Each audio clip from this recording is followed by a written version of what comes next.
Assalamualaikum warahmatullahi wabarakatuh. Waalaikumsalam warahmatullahi wabarakatuh. Bagaimana kabar kalian hari ini? Alhamdulillah, luar biasa, Allahu Akbar. Wah, kelihatannya sudah pada semangat ya untuk belajar. Harus tetap semangat dong ya buat belajar. Nah, alangkah lebih baiknya sebelum belajar kita berdoa terlebih dahulu. Silahkan ketua kelas di kelas ini dipimpin ya doanya. Silahkan. Sebelum belajar, marilah kita berdoa. Berdoa dimulai. Berdoa selesai. Alhamdulillahirabbil alamin. Semoga dengan berdoanya tadi pembelajaran yang kita ikuti hari ini bisa diberikan kelancaran dan kemudahan. Nah, hari ini siapa sih yang tidak hadir? Hadir semua, Bu. Wah, hebat ya.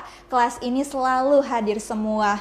Nah, coba buku tulisnya disiapkan di atas meja. Udah siap?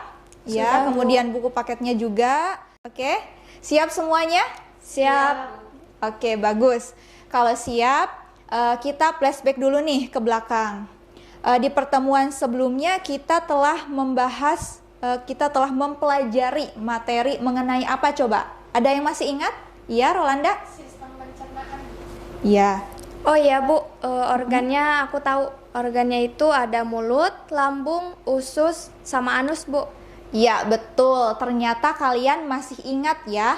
Nah, tapi yang disebutkan oleh Sipa tadi ada organ-organ yang kelewat tuh. Nah, Ibu ulangi ya. Jadi, ketika makanan masuk ke dalam mulut, kemudian akan didorong menuju ke kerongkongan dan masuk ke lambung. Nah, di lambung itu dibantu oleh beberapa enzim. Ada yang masih ingat tidak enzim apa saja yang berada di dalam lambung? Masih, Bu. Ya. Ada enzim peksin, renin, HCl, lipase, sama gastrin. Ya, betul. Nah, itulah enzim-enzim yang berada di dalam lambung. Nah, kemudian makanan yang berada di dalam lambung itu akan masuk ke dalam usus halus. Nah, kemudian akan dibusukkan di dalam usus besar dan akhirnya dikeluarkan melalui Anus, Bu. Iya, melalui anus. Nah, sekarang Ibu mau tanya lagi nih. Biasanya kalian kalau di sekolah ataupun di rumah biasanya jajan apa sih?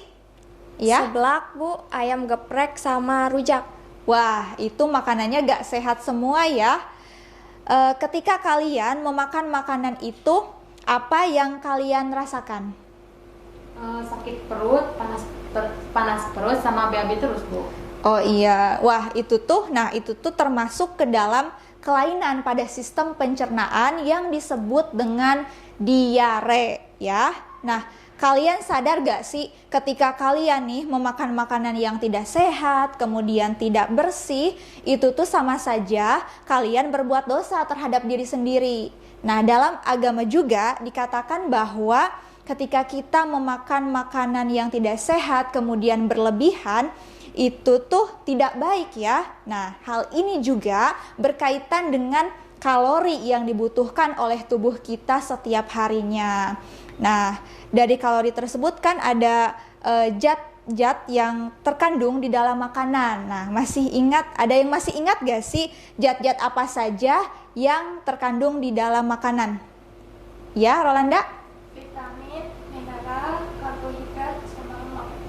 Nah, iya betul. Cuma kurang lengkap ya, Ibu lengkapi lagi. Jadi untuk zat-zat yang berada di dalam makanan itu ada karbohidrat sebagai sumber makanan utama, kemudian ada protein dan lemak, kemudian ada vitamin dan mineral ya. Kemudian, nah ini ada tujuan pembelajaran. Nah, tujuan pembelajaran kali ini di sini disebutkan bahwa melalui media pembelajaran pop-up mengenai gizi seimbang dan kebutuhan kalori yang dibutuhkan oleh tubuh, siswa mampu menganalisis ya kebutuhan nutrisi yang diperlukan oleh tubuh manusia. Nah, kemudian yang kedua, melalui penerapan model inquiry, siswa bersama kelompoknya melalui LKP atau lembar kerja penyelidikan mampu menguji kandungan zat makanan, mengkategorikan hasil zat makanan yang terkandung dalam jenis bahan makanan ke dalam kebutuhan energi yang besar untuk tubuh, kemudian menyusun laporan, mengkomunikasikan laporan hasil pengujian kandungan zat makanan. Nah, itulah tujuan pembelajaran yang harus kalian capai pada pertemuan kali ini. Nah, di pertemuan kali ini juga kalian itu akan belajar menggunakan model inquiry terbimbing ya. Di mana bahwa model inquiry terbimbing ini nanti kalian akan dibagi ke dalam suatu kelompok dan akan melakukan praktikum ya. Sudah siap semuanya? Sudah dibagi kelompoknya? Siap, Bu. Ya, sudah siap ya. Nah, berhubung sudah siap, kita beralih ke laboratorium ya. Nah, sekarang sudah berada di laboratorium ya, sudah memakai jas lab semua. Nah, Ibu sebelum melakukan praktikum, Ibu punya sebuah video nih ya. Nah, ini dia videonya. Secara umum, orang yang kelebihan berat badan atau obesitas cenderung memiliki masalah kesehatan, sedangkan orang yang kekurangan berat badan cenderung kekurangan nutrisi. Lalu, apa yang menyebabkan berat badan kita bertambah atau berkurang? Ya, betul sekali. Jawabannya adalah kalori. Apa itu kalori? Kalori adalah jumlah energi pada makanan. Jika kita mendapatkan asupan kalori lebih dari yang kita butuhkan, maka sisa kalori yang ada akan dikonversi oleh tubuh menjadi lemak. Alhasil, berat badan kita naik. Di sisi lain, jika kita tidak memenuhi kebutuhan kalori kita sehari-hari, maka lemak yang berlebih di tubuh kita akan dikonversi menjadi energi untuk dipakai oleh tubuh kita. Nah, dari video tadi dijelaskan bahwa di dalam makanan itu mengandung kalori untuk kebutuhan energi dalam tubuh kita. Ya, coba Ibu mau tanya, makanan yang kalian makan itu sudah seimbang atau belum? Saya belum, Bu, karena saya nggak makan buah. Oh, nggak makan buah. Aku, Bu. Iya. Aku nggak suka daging. Wah, ternyata makanan yang kalian makan itu belum seimbang ya. Oke, Ibu tanya lagi, ketika kalian hanya memakan daging saja atau nasi saja, apakah kalian tetap mendapatkan energi? Tetap, Bu, cuman lemas tubuhnya yang pernah saya makan. Oh iya, betul sekali ya, rasanya lemas ya. Nah, kemudian ketika makanan yang kita makan, apakah makanan tersebut semua diubah menjadi energi atau ada yang disimpan dalam tubuh? Ada yang tahu? Saya, Bu. Iya. Disimpan dalam tubuh sebagian dalam bentuk lemak, Bu. Nah, iya betul. Ibu lengkapi ya. Nah, ketika makanan yang kita makan itu ada yang diubah menjadi energi sebagai dari bentuk proses metabolisme, dan ada juga yang disimpan dalam tubuh dalam bentuk lemak sebagai cadangan makanan. Nah, dari video tadi Ibu memberikan tugas kepada kalian untuk memberikan pertanyaan kepada Ibu dengan Ibu hanya akan menjawabnya dengan kata ya atau tidak ya. Silahkan, ada yang ingin bertanya? Saya, Bu. Iya, Asapa? Izin bertanya, Bu, apakah orang gemuk seperti saya itu kelebihan kalori, Bu? Oh, ya. Ada lagi? Saya, Bu. Ya. Apakah makanan yang kita makan itu harus benar-benar mengandung karbohidrat, protein, dan lemak, Bu? Tidak. Nah, oke ya. Tadi dari pertanyaan-pertanyaan Lian dan Asapa itu akan dijawab dalam praktikum yang kalian lakukan ya. Nah, di sana judulnya itu menguji kandungan karbohidrat, protein, dan lemak pada bahan makanan. Nah, kemudian untuk rumusan masalahnya dikatakan bahwa bagaimana perbedaan kadar karbohidrat pada nasi dan ubi. Kemudian yang kedua, bagaimana perbedaan kadar protein pada tahu dan tempe. Dan yang ketiga, bagaimana perbedaan kadar lemak pada minyak dan mentega. Nah, itu tadi rumusan masalahnya ya. Jadi kalian dituntut untuk mengisi seperti hipotesis, kemudian alat dan bahan, cara kerja, hasil pembahasan, kesimpulan, serta evaluasi ya.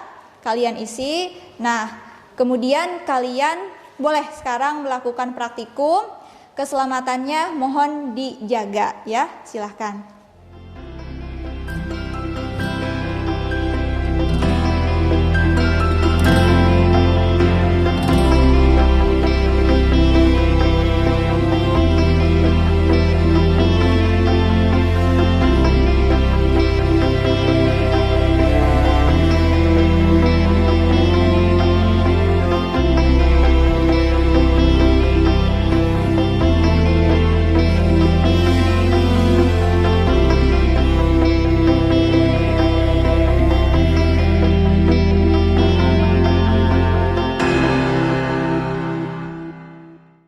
Oke, sudah selesai semuanya? Sudah, Bu.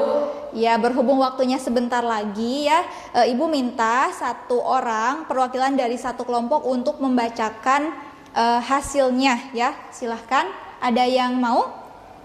Saya, Bu. Ya, siapa? Silahkan. Hasil dari praktikum ini yaitu ternyata nasi memiliki kadar karbohidrat lebih tinggi dibandingkan ubi. Selanjutnya, tempe juga memiliki kadar protein yang lebih tinggi dibandingkan tahu. Iya. Sedangkan minyak dan mentega ternyata positif memiliki kandungan lemak. Oke, nah itu jawaban dari Asapa. Bagaimana, semuanya ada yang sama atau ada yang berbeda dengan jawaban Asapa? Sama, Bu. Wah, sama semua ya. Sekarang ada yang bisa memberikan kesimpulan? Saya, Bu. Iya, Lian. Berdasarkan praktikum yang telah dilakukan maka dapat disimpulkan bahwa karbohidrat jika ditetesi dengan reagen Lugol akan berubah warna menjadi ungu hingga kehitaman, yang artinya bahan makanan tersebut mengandung amilum. Bahan makanan yang memiliki kadar karbohidrat terbesar adalah pada nasi yang dilihat dari kepekatan warna yang dihasilkan. Iya. Kemudian, jika bahan makanan yang ditetesi dengan reagen Biuret akan menghasilkan warna ungu, maka bahan makanan tersebut positif mengandung protein. Bahan makanan yang mengandung kadar protein lebih besar adalah pada tempe, dapat dilihat dari kepekatan warna yang dihasilkan. Kemudian, jika terdapat noda transparan pada kertas minyak, maka bahan makanan tersebut mengandung lemak. Bahan makanan yang mengandung lemak adalah minyak dan mentega, Bu. Oke, nah itu betul ya kesimpulannya. Kita beri tepuk tangan dulu untuk Asapa dan Lian. Oke, nah dari praktikum tadi telah terjawab tuh pertanyaan dari Asapa dan Lian yang tadi di awal diajukan. Nah, pertanyaan dari Asapa itu, apakah Asapa kelebihan berat badan? Nah, jawabannya Asapa bisa lihat sendiri ya kebutuhan kalori yang dibutuhkan oleh Asapa dengan makanan yang kamu makan. Coba bagaimana hasilnya? Setelah dihitung-hitung di soal evaluasi ternyata benar, Bu, saya kelebihan kalori. Ya, kelebihan kalori ya. Nah, kemudian untuk pertanyaan yang kedua, pertanyaan dari Lian ya. Pertanyaannya apa coba Lian tadi? Apakah makanan yang kita makan ini benar-benar harus mengandung protein, karbohidrat, dan juga lemak, Bu? Iya, nah jawabannya berarti tidak ya. Nah, makanan yang kita makan itu tidak sepenuhnya harus mengandung protein, karbohidrat, dan lemak, tapi tubuh kita juga membutuhkan vitamin dan mineral ya, seperti itu. Oke, nah jadi sudah terjawab semua ya. Nah, sekarang Ibu punya soal post-test ya. Nanti lembar kerja praktikumnya kalian simpan dulu ya. Ini Ibu punya post-test. Di post-test ini akan menguji sejauh mana sih kalian memahami materi uji zat makanan. Bagaimana praktikum hari ini, menyenangkan tidak? Menyenangkan. Ya, menyenangkan ya.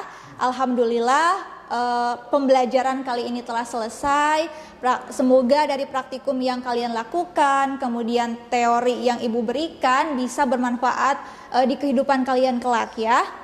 Nah, kemudian Ibu mau mengingatkan nih, di pertemuan selanjutnya kita akan membahas mengenai materi teknologi pengolahan pangan dan keamanan pangan. Kalian baca dulu materi tersebut, pahami ya, agar kita itu punya dasar ya sebelum belajar. Baik, sekian pembelajaran hari ini. Ibu akhiri. Wassalamualaikum warahmatullahi wabarakatuh. Waalaikumsalam warahmatullahi wabarakatuh.